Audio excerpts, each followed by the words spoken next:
Welcome to Inquisition Update. My name's Tom Fress, and I'll be your host for the next hour. You're listening to FirstAmendmentRadio.com. Thanks for tuning in. Yesterday we concluded our discussion, or rather the reading of the book, The Global Vatican by Ambassador Francis Rooney, describing the influence that the Vatican applied during the Cairo conference. This book demonstrating the global influence of the Vatican. Obviously, if the Vatican is the head of the global government, there's evidence of its involvement all over the globe. And now, having dealt with the Cairo conference and the Pope's influence there, we move on to other areas of the world. Beginning on the second full paragraph on page 173, if you're following along in your own copy of the book, we'll continue. He says, occasional disputes aside, the 6 American ambassadors who served before me facilitated and, in many instances, initiated a broad range of cooperation. That means a broad range of cooperation with the Vatican. He says the United States and the Holy See work together on international peace solutions, as in 1999, when the Vatican brought together ambassadors from NATO countries to explore peace initiatives in Kosovo. We also work together through collaborations with the United States Agency for International Development, that is the USAID, and Catholic Relief Services, to bring aid to places like Zambia and Haiti faced with the scourge of AIDS and other diseases like malaria. Since 25% of all AIDS care and treatment occurs within or by means of a Catholic-related healthcare institution, and let me just tell you, most healthcare institutions in this country are related to the Catholic Church. It's the Roman Catholic Church that interposes itself in all medical facilities in this country to adopt Roman Catholic ethics. Okay? Ethics is just another word to describe Roman Catholic canon law. So Roman Catholic canon law is being forced in all medical institutions in this country, and even those institutions that call themselves Protestants. You know, there are Methodist hospitals and Presbyterian hospitals and Baptist hospitals and Seventh-day Adventist hospitals all over this country. But they're trying to develop a uniform system of ethics for all the hospitals. And those ethics come from Roman Catholic canon law. So they're all Catholic-related health institutions. It says, since 25% of all AIDS care and treatment occurs within or by means of a Catholic-related healthcare institution, that's anywhere you choose to get health care, it's Catholic-related. The United States, the greatest engine of charity in the world, says the author. I don't call the forced redistribution of the world's wealth charity at all, but that's what it is. You are taxed. You must pay your taxes or go to jail and have your property confiscated to support this funding. And it's the government that is controlled by the Roman Catholic Church and the Vatican that spends your money in these foreign charities and bringing solutions to other parts of the world and imposing Roman Catholic canon law in those parts of the world. Do you comprehend what I'm saying? You must pay your taxes. Okay, that's ground rule. That's rule number 1. You either pay your taxes or you go to jail. You've got no say over how your tax money is spent. That is theft. And if the government takes your money by force at threat of jail and threat of property confiscation, and then redistributes your wealth to Roman Catholic countries, or worse, free countries in the world that are being forced to impose Roman Catholic canon law on its people, you are actually fighting a Roman Catholic crusade. Do you understand? You are an instrument of the advancement of Roman Catholicism, Roman Catholicism all over this world, and they call it charity. Okay? This is theft. I hope my listeners can understand what I'm saying. If your government needs your tax money to advance Roman Catholic canon law and Roman Catholic ethics all over the world, then you are nothing but a slave. It becomes a violation of your conscience to pay your taxes. It becomes a violation of your allegiance with Christ and your repudiation of Antichrist to pay your taxes.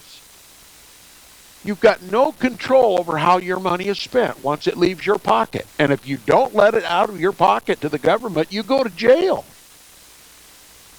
That's how corrupt our system is. That's how Romanist our system is. It's not charity. You can call it charity till the cows come home, but it is not charity. It's theft.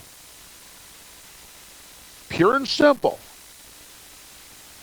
It says since 25% of all AIDS care and treatment occurs within or by means of a Catholic-related healthcare institution, the United States, the greatest engine of theft in the world, and the Holy See, the greatest thief in the world's preeminent humanitarian organizations are natural patterns in fighting AIDS, malaria, and other pernicious diseases affecting the world's poor.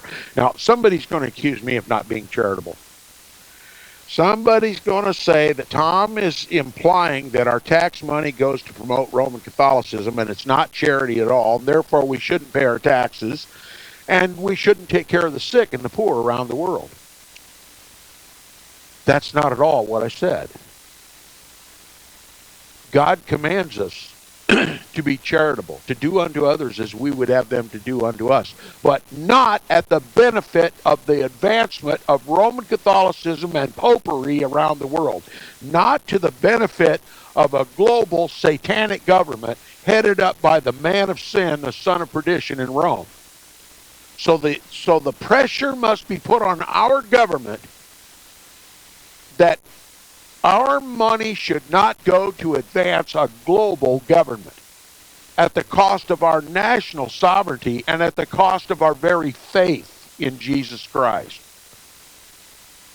Okay, but this book is telling you, if you listen carefully to the words that he's saying and use a little thought in the process, he's telling you plainly that the entire system of charity in this country is corrupt. It is Vatican-oriented. Okay, it serves the papacy. And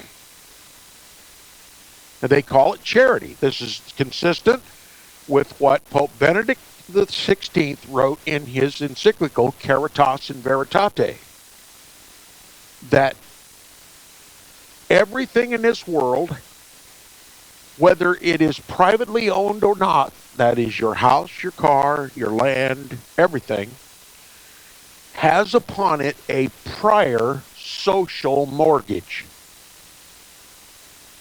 Okay? And he describes further that that prior social mortgage is determined by the goodwill and the common benefit of mankind. And if you take it to its final destination, what Caritas and Veritate means is that all of the earth's goods, you can just sit there and imagine all day long what those goods are. They make no exception of to what is considered the goods of this earth. So all of your private property, whether you're paying a mortgage on your house or a lien on your car, it has upon it a prior social mortgage, which means that if someone comes along who has need and you have excess, what they determine is excess, then your neighbor's free, seeing that he has need. He has the liberty to take whatever you have that is excess.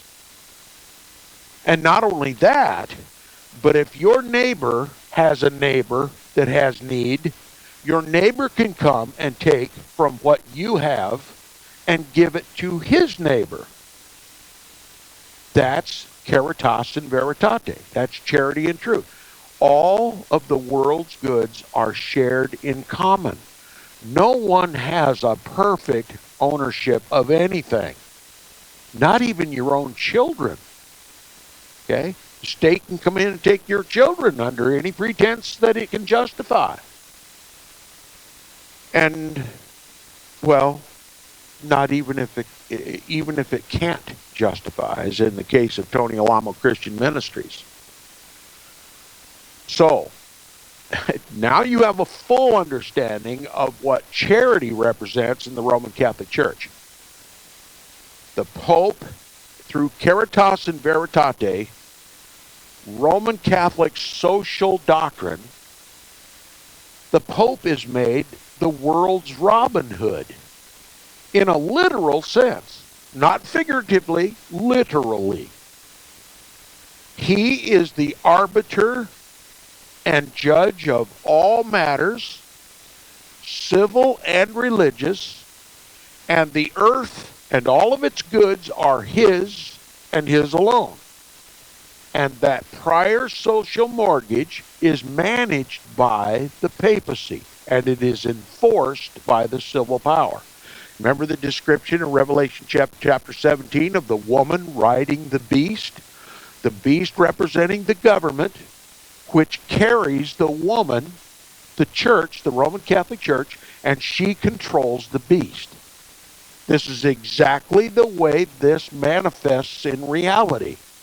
I've been describing it since the program began, how the beast, that is the civil powers, carry the Roman Catholic Church, and she determines which direction the beast goes.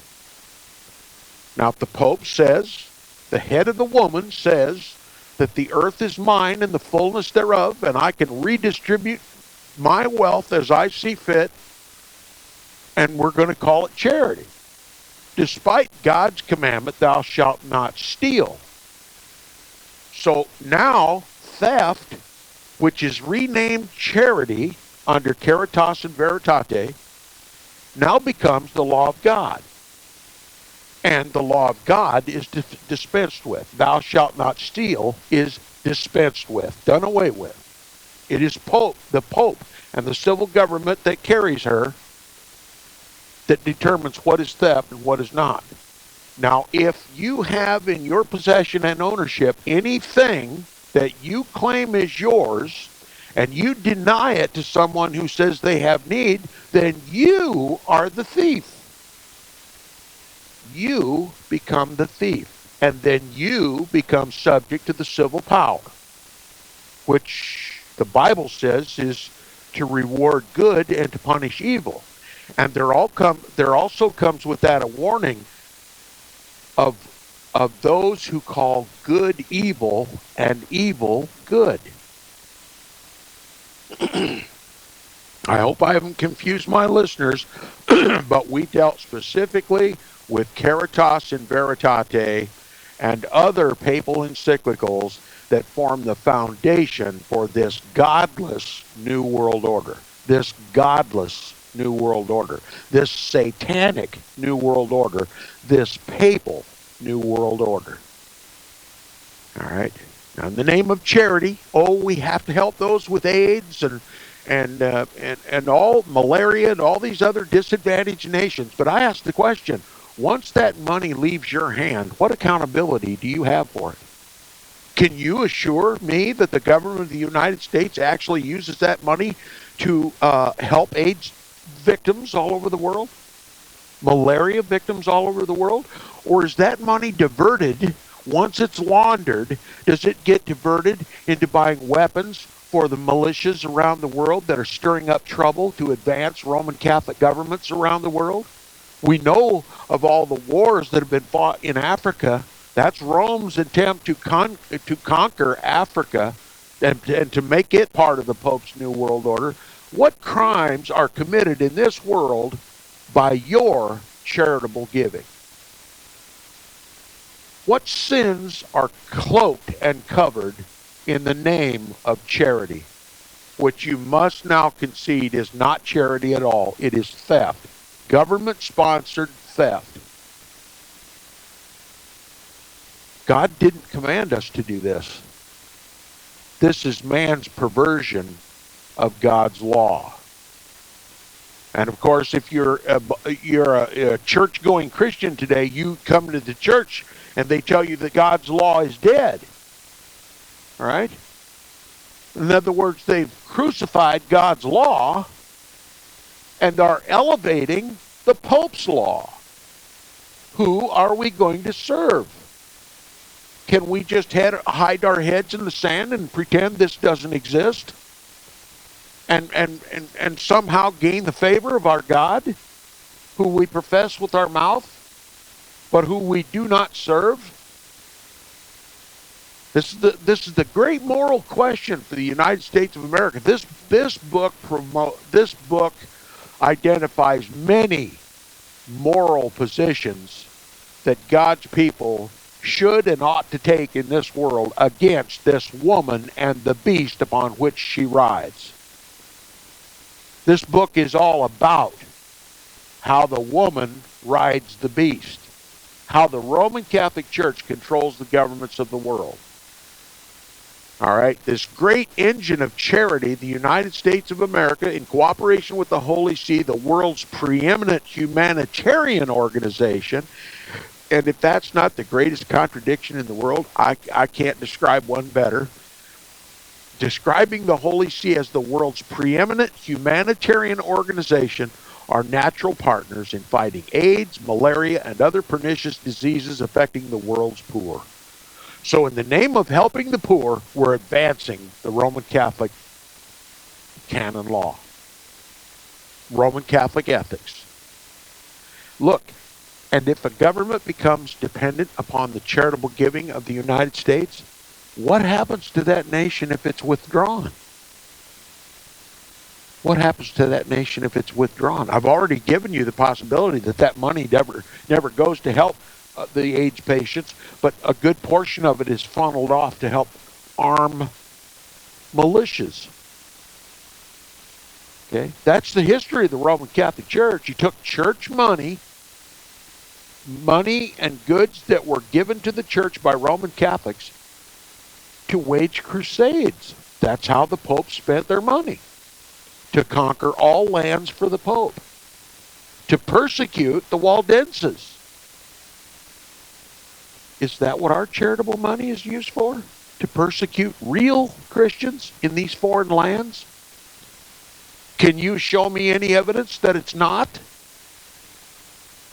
He deceives the whole world. The Bible tells us he deceives the whole world. He turns that which is good into that which is evil.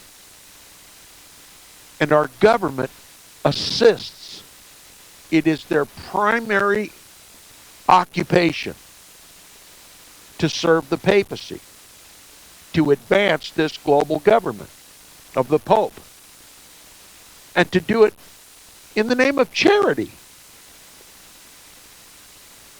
He says, obviously, this cooperation between the United States and the Holy See, this cooperation and opportunity for mutual goodwill took off under the administration of President George W. Bush, whose emergency plan for AIDS relief programs brought unprecedented resources to these health problems in Africa. So because of George W. Bush, this caritas in veritate, this charitable giving, took place under the administration of George W. Bush, an oath-spitting papist, an oath-spitting knight of skull and bones, under Jesuit control. He professed himself to be a Christian, and that's all Americans needed to just flood every charitable cause with contributions advanced by George W. Bush. It's just an unspeakable horror what has happened in this country. He says, like AIDS and infectious diseases, human trafficking is a devastating international problem. Wouldn't you like to give to an organization that would prevent human trafficking, the enslavement of men and women and children into the sex industry? Oh, that's a praiseworthy endeavor, right?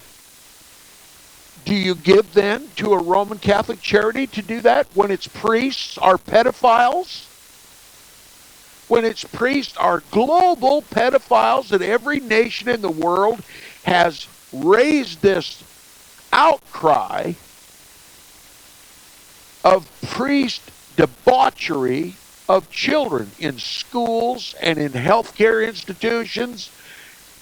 Canada itself has named tens of thousands, if not hundreds of thousands of victims of children in mental retarded institutions, taking care of mentally retarded children of the native Canadians, have been debauched by the Roman Catholic priests and the nuns, and have literally been made merchandise to service the sexual depravities of the most powerful people in Europe, including the Queen of England.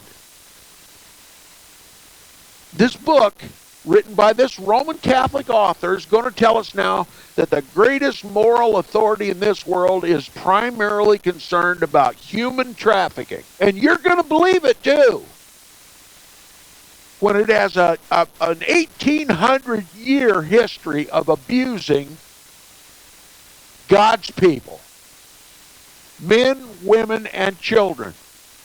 Every atrocity known to man.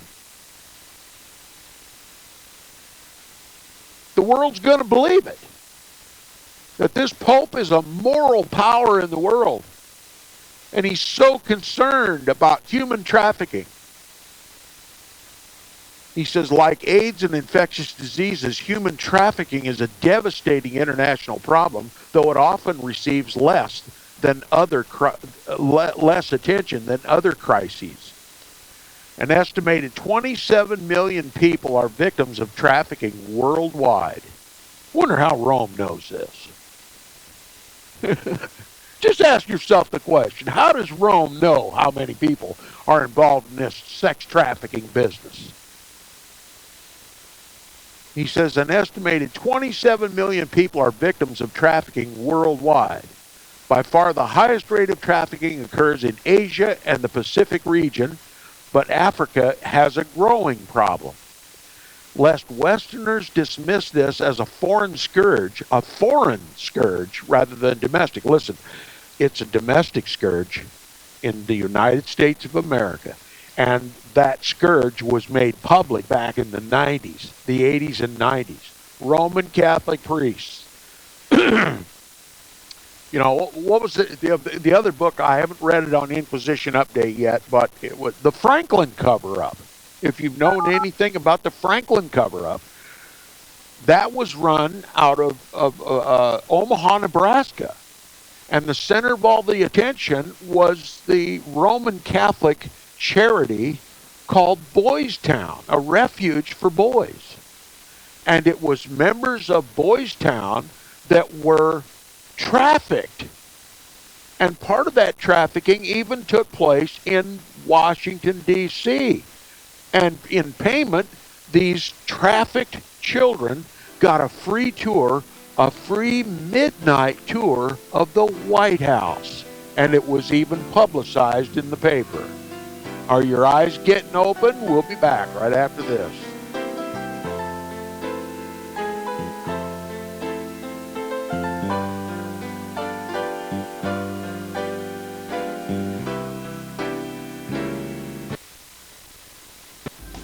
Years ahead of the dominant media, FirstAmendmentRadio.com and FirstAmendmentRadio.net.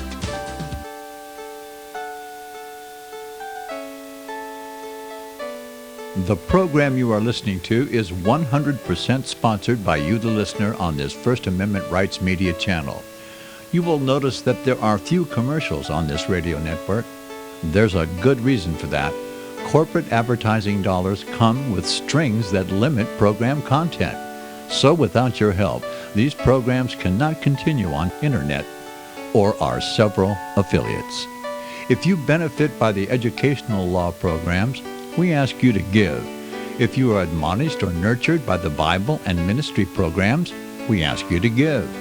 If some voice a cause that you are passionate about, we ask you to give. If you believe in any of these, we ask you to support them as you would a missionary on a continual basis, as if giving a tithe for missionary radio. These programs are not commercially viable and must be supported by those faithful to the cause of truth. Look for the button to sponsor your favorite programs at our listen and schedule pages on the internet. Then, when you subscribe, we will send you the last quarterly MP3 CD of that program immediately, and continue to do so with each new quarter. We will also give you unlimited archive access to all of our programs. We're asking you to give much less than a tithe, so that you may also send support directly to a particular program host, cause, and anywhere else the Spirit may lead you. Do all to the glory of our God and Creator, for His holy nation, the only kingdom that will last forever. Thank you for listening.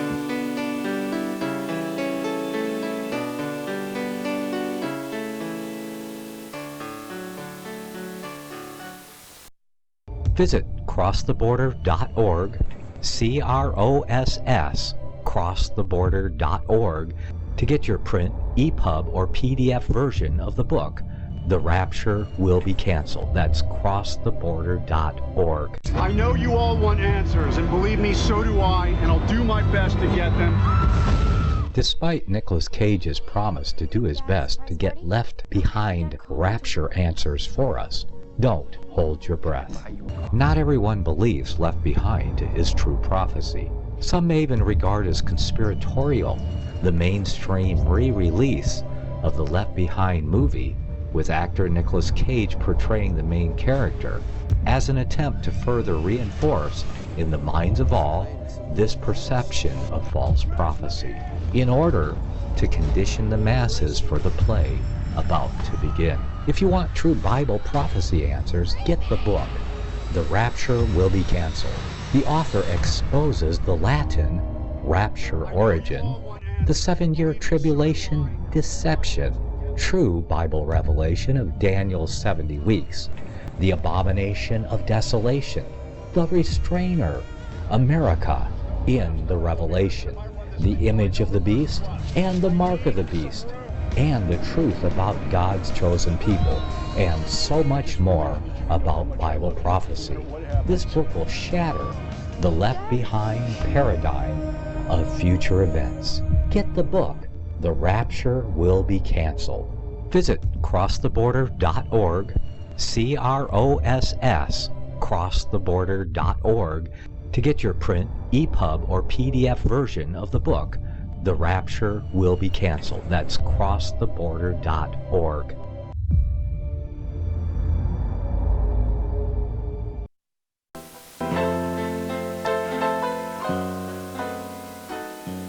Welcome back from the break. You're listening to the second half hour of Inquisition Update on First Amendment Radio. If you'd like to support Inquisition Update, please support First Amendment Radio, who sponsors the program.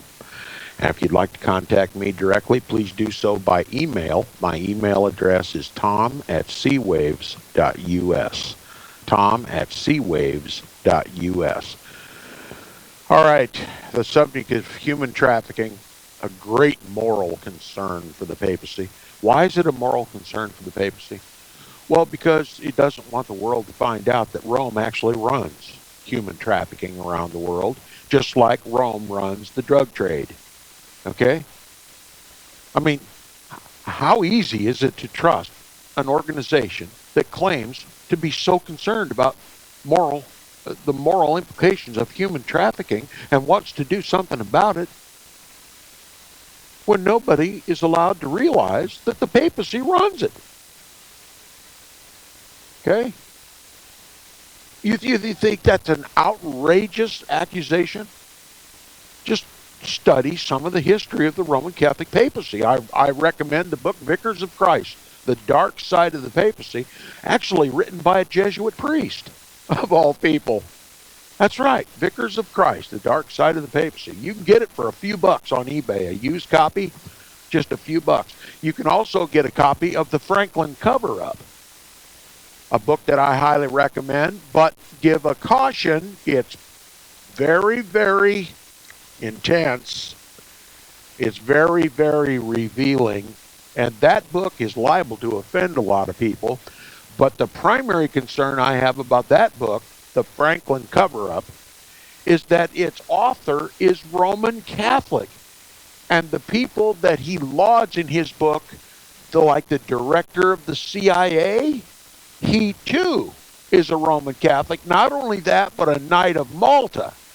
And that book, while it reveals human trafficking in this country, and even admits that the center of that human trafficking was centered at Boys Town University, the charitable organization run by the Roman Catholic Church, an orphanage for boys,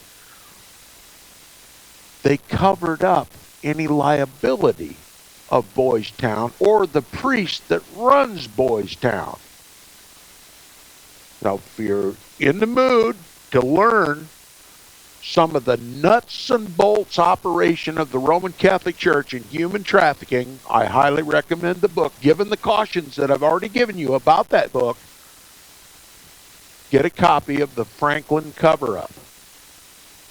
The Franklin Cover-Up. You can get it used on eBay or other used book outlets for just a few bucks. It'll cost you more for shipping than it will be for the book. Very eye-opening book. But here, this Roman Catholic author, standing on his bully pulpit, and claiming to be a charitable organization, defending his church, is going to give you a load of malarkey here. So just take it for what it's worth.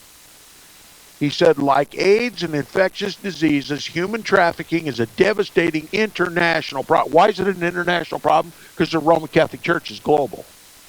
The Roman Catholic Church is international. Just like the drug trafficking in the world is international, because the Roman Catholic Church is international. And so are all of its sister organizations like Freemasonry, Skull and Bones, all the secret societies. They're the ones that run all of this debauchery for the Roman Catholic Church. He says it's an international problem, though it often receives less attention than other crises. An estimated 27 million people are victims of trafficking worldwide. By far, the highest rate of trafficking occurs in Asia and the Pacific region, but Africa has a growing problem. Lest Westerners, that is, just to prevent Westerners dismissing this as a foreign scourge, the numbers tell a different story. At least 1.5 million trafficking victims live in virtual bondage in Europe and North America, right where Roman Catholicism is the most powerful. Okay? You see, he's painting this glowing picture of the Vatican wanting to stop this scourge when it is Roman Catholicism that runs it, the Vatican. The woman that rides the beast. The beast protects the woman, doesn't it? So the government is helping. That is, the press in the United States, the government-controlled press is helping to cover up Vatican involvement in these debaucheries. All right. He says the United States and the Holy See share a deep commitment to ending human trafficking. I ran out of bridges on the moon a long time ago. He says this goal was championed by my immediate predecessor, Jim Nicholson, who took nascent programs and brought attention and increased resources to bear on exposing both generators and abusers of trafficked human beings. Listen, the Roman Catholic Church only exposes those who are competing with Rome for drug trafficking, like Noriega, and human trafficking. All right? This great war on drugs is only a war against those who are competing with the CIA Vatican world drug trade. And you know it's got to be the same fashion in the war against human trafficking. It's to protect Rome's interest in the human trafficking trade. But look, most people haven't forgotten, because they never knew to begin with, slavery was the main money-making industry for the Jesuits. You wonder where the slaves came from to the United States? They didn't swim over here. They were brought here by the Jesuits in their Jesuit slave trading operations. Now, they got some Muslims promising them great riches to round up Bible-believing Christians in northern Africa. Okay, Rome was in competition with the true Bible-believing Christians, the blacks in northern Africa that accepted the gospel. So they used some Muslims, guaranteeing them eventual control of northern Africa if they would round up all these Bible-believing Christians, put them on the Jesuit slave ships, and take them to the United States to be sold. Human trafficking was created by the Vatican. Human trafficking, the commerce in human souls, is one of the great sustaining, money-making operations for the Vatican. It always has been. And what does the Pope do? Stand on his holy pulpit in front of all the cameras of the world and denounce slavery.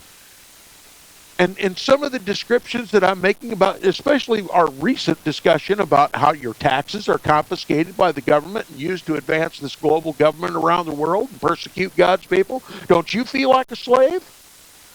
Enslavement is the primary operation of the Vatican. Spiritual enslavement and temporal enslavement. That's Satan's business. And Satan's man is the papacy. Don't pay any attention to the pious words of this book. History, the facts of history, make it all rubbish. Especially when it comes to human trafficking. He says the United States and the Holy See share a deep commitment to ending human trafficking. Is that right? My Bible says the woman rides the beast, and the beast carries the woman wherever she wants to go and tramples God's people with his iron feet. That's what my Bible tells me. Am I supposed to throw away my Bible like the rest of the so-called evangelibellies in the world and pronounce and carry the water for the Pope as reading this book of what a humanitarian the papacy is? I'm not going to be a part of that. Inquisition Update is about telling the truth, the bitter, wicked truth. And God help it not to fall on deaf ears. The United States, the beast, and the Holy See, the woman, share a deep commitment to ending human trafficking. You gotta be kidding me! And the world's gonna buy this lie. And they're gonna splatter all over the television anytime they bust up a human trafficking, and they're gonna attribute it all to the Pope, aren't they? And the world's gonna believe it. He says this goal was championed by my immediate predecessor, and obviously an ambassador to the Holy See, Jim Nicholson, who took nascent programs and brought attention and increased resources to bear on exposing both generators and abusers of trafficked human beings. We leveraged Secretary Nicholson's work throughout 2005 through 2008 to expand the program, working closely with Sister Eugenia Benetti of the Consolata Missionaries, widely recognized as one of the world's leaders in attacking this problem. He just named where this trafficking takes place. You got to know that Sister Eugenia Benetti is right elbow deep in this human trafficking thing, and whenever an opportunity arrives, remember that the motto of the Roman Catholic Church is the ends justify the means.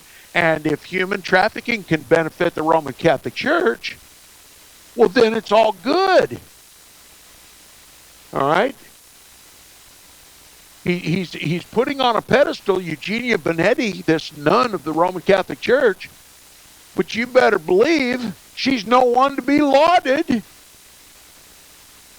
He says, with the help of Embassy Vatican and the State Department, the U.S. State Department, Sister Eugenia has expanded her once modest anti-trafficking operation to include nuns working in 27 countries and operating 100 small shelters to give refuge and assistance to trafficking victims. Yeah, that's all in front of the camera. What do they do off camera? Okay, that's the question you need to be asking. He says, over the years, Sister Eugenia and her fellow nuns have rescued thousands. How many did they traffic? How many did they shuffle off to a needy priest someplace that hadn't debauched a child for over 30 days? The end justifies the means, right? While pretending in front of the cameras to be so charitable against human trafficking, they shuffle the little kiddies off to the priests.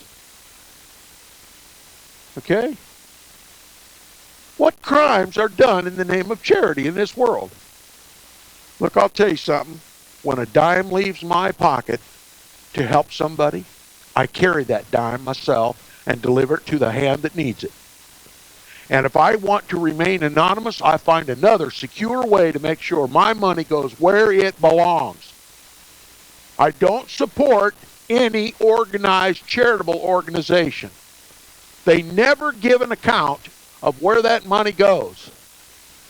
Okay? They get tax exemption from the government, but you never know where your money goes. And especially Roman Catholic charities. The first to be suspected. Okay, when President and Mrs. Bush came to Rome in June of 2007, one of the events we organized was a breakfast hosted by my wife, Kathleen, to give Mrs. Bush a chance to sit down with Sister Eugenia. The president stopped by to meet her as well. The gathering was small, personal, and successful. The State Department subsequently increased funding support for our program. So you got the State Department supporting Roman Catholic charities. See? Now do you like it? When the tax collector comes and takes your taxes, you must pay these taxes or you go to jail. We can confiscate your property. So you, to maintain your freedom, you hand over the money and he takes it. Part of the money goes to the State Department and the State Department gives it to the Roman Catholic charity that traffics human beings.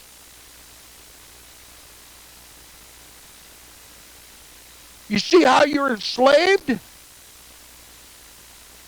Aren't you proud to be an American citizen? I tell you what, I realize I have a dual citizenship. That's like serving two masters. One you will despise and the other you will love. You cannot serve two masters. What master am I going to choose? Christ Jesus. Christ Jesus. And he sees all of this wickedness, sees everything that's hidden in the dark. And since I have repented, he's opening my eyes to that wickedness. And you ought to know about it too. So the State Department takes your money and gives it to Roman Catholic charities without your consent. Isn't that taxation without representation? Isn't it?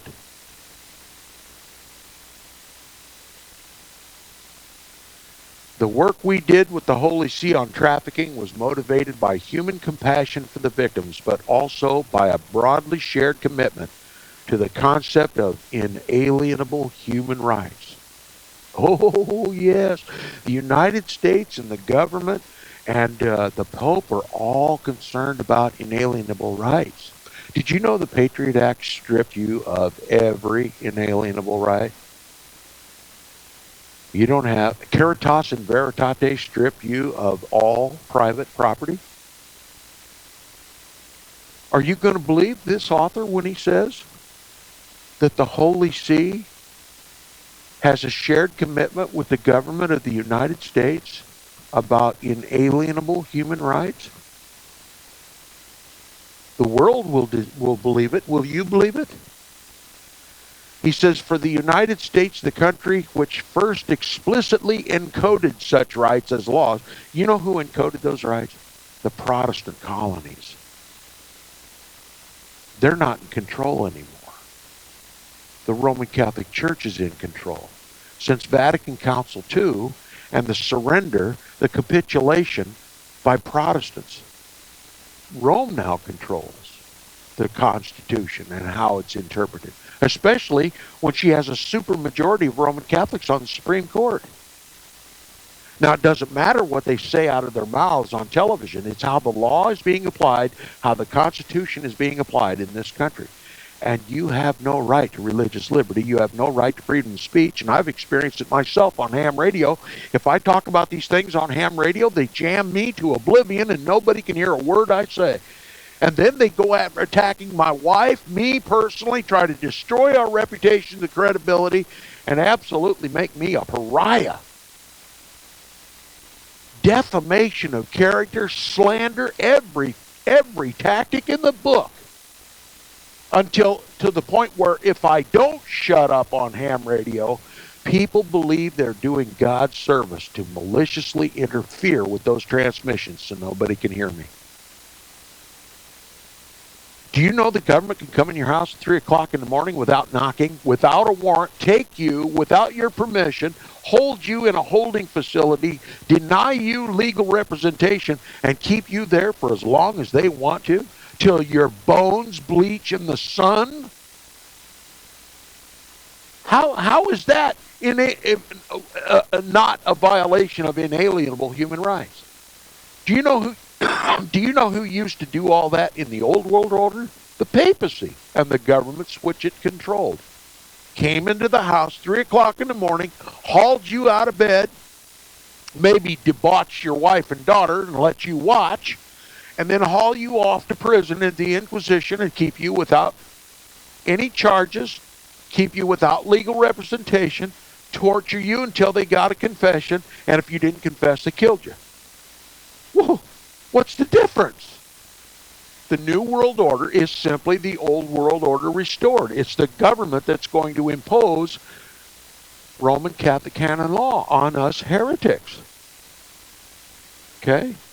Inalienable rights. There's no such thing as inalienable rights. In Roman Catholic canon law, the papacy is the fountain of rights, because he's the representative of God on the earth. And if the representative, the replacement of Christ on the earth, assigns you certain rights, then he can take them away. And he always takes them away for heretics.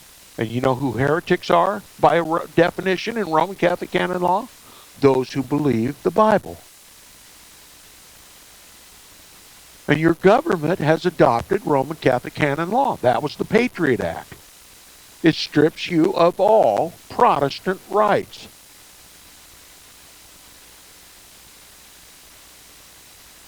He says, the work we did with the Holy See on trafficking was motivated by human compassion for the victims, do tell, but also by a broadly shared commitment to the concept of inalienable human rights.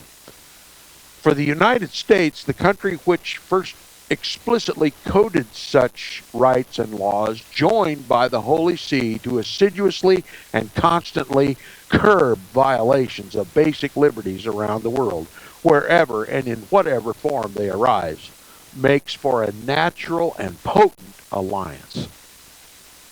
Yeah, it's a natural and admittedly potent alliance between the United States government and the Vatican. You know what that means?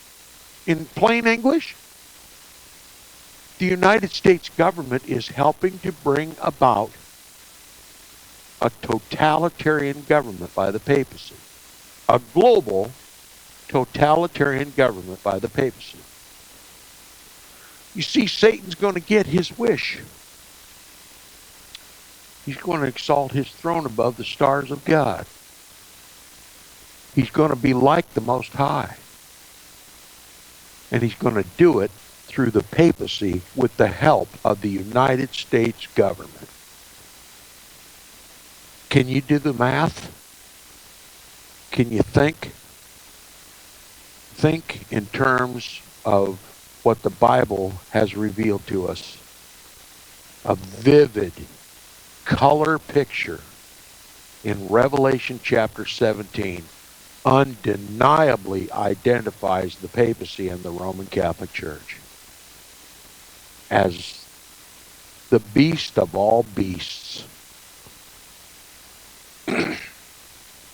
He says the ultimate beneficiaries of Holy See U.S. cooperation are those fundamental freedoms which, once lost, are not easily regained. You can read this differently if you want, but I think it's an admission. If you receive your rights from the Pope or from this popish government, they can take them away. See, you need to be real careful from whose hand you eat.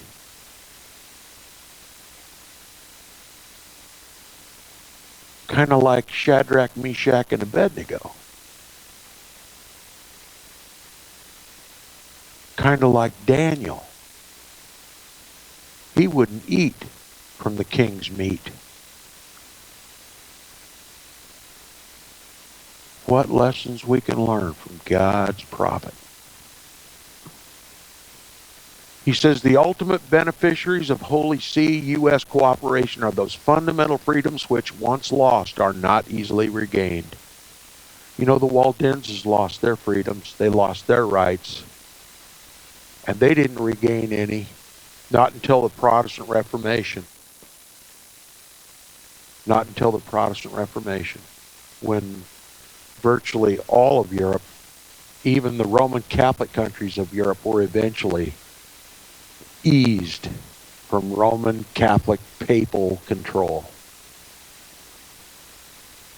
Because the Pope, if he gives you anything, he expects the right to take it away. He says the ultimate beneficiaries of U.S. Holy See cooperation are those fundamental freedoms which, once lost, are not easily gained. And just as the American ideal has inspired the quest for human rights all around the world, including in years past within the Vatican itself, the Holy See now urges increasingly secular America to cherish these ideals and make sure we do not lose sight of them, especially when it comes to religious freedom. Oh, now the Pope is the harbinger, the great giver of not only human rights, but religious freedom. Remember, if you take something from the Pope, he can take it back. You want religious freedom? You want to take it from the Pope? He says it reminds us of F.A. Hayek's, who writes in his classic, The Road to Serfdom, that, quote, if the democracies themselves abandon the supreme ideal of the freedom and happiness of the individual, if they implicitly admit that their civilizations, then they implicitly admit that their civilization is not worth preserving. Oh, I've run out of time. I'd love to develop this thought, but I'll have to do it next week. Come back to Inquisition Update for another eye-opening program. You've been listening to Inquisition Update on FirstAmendmentRadio.com. Stay tuned for more godly programming, and I'll see you Monday.